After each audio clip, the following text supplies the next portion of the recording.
Today, let's talk about two really important things to prevent premature graying of your hair.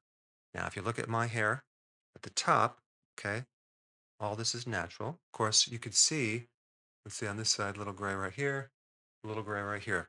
There is a factor of age, and eventually everyone will have gray hair. But the whole goal of this video is to show you how to prevent the prematuring of this graying of your hair. So many people are getting gray hair just way too early. It's not all genetics. Genetics do play a part, but there's also something called epigenetics, which are things that you can do which are above your genes. So even though you might have genes that give you a propensity to get gray hair, there's a lot of things that you can do about it. But there's two really important things you need to know.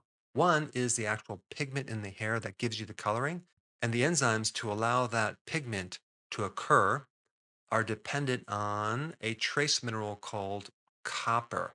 If you are deficient in copper, you might have a tendency to get gray hair prematurely. But why are people deficient in copper? Yes, it could be coming from your diet because you're not consuming high copper foods, which I will talk about shortly. But there's another thing that you need to know. Uh, High levels of cortisol, as in stress, deplete copper because cortisol uses a lot of copper enzymes. So, in other words, more stress equals more demand for copper equals more loss of copper. And when you run out of copper and you don't have enough enzyme, that enzyme is called tyrosinase to make this melanin to keep your natural color in your hair, things start to go gray. So, how does this apply to you?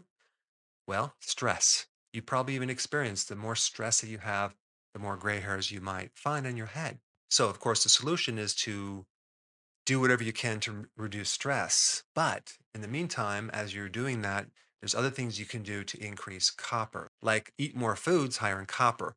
I don't necessarily recommend taking a copper supplement by itself.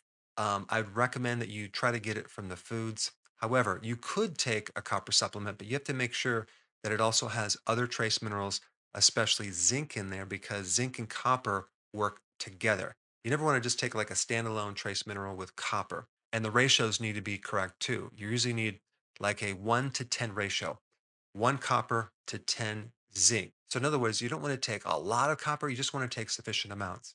Now, before I get into the foods for that, let me just explain this other thing that's equally as important. And that is basically age, the aging process. What happens when you age? You get this accumulation of hydrogen peroxide that builds up in the hair shaft. Okay.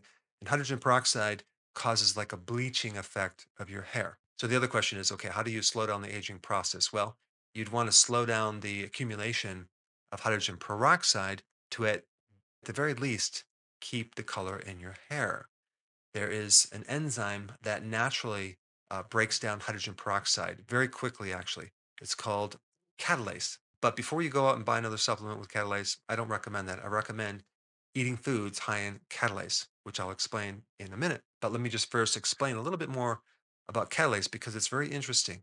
Catalase breaks hydrogen peroxide down into water in oxygen. Like one molecule of catalase can break down 1 million molecules of hydrogen peroxide in less than a second. So, by having enough catalase in your body, you can slow down this hydrogen peroxide phenomena that occurs with aging. And as one side note, your immune system, okay, uses hydrogen peroxide, like the white blood cells use hydrogen peroxide as a weapon against pathogens. So, if you have this low grade infection or a lot of times people have chronic fatigue syndrome. They have this like Epstein-Barr virus or some type of herpes virus that kind of keeps coming out of remission, in remission, that type of thing. That could be releasing a lot of hydrogen peroxide. So having a healthy immune system is really important. So number one, we need to lower our stress as well as increase the copper to build the enzyme to keep the pigment in your hair.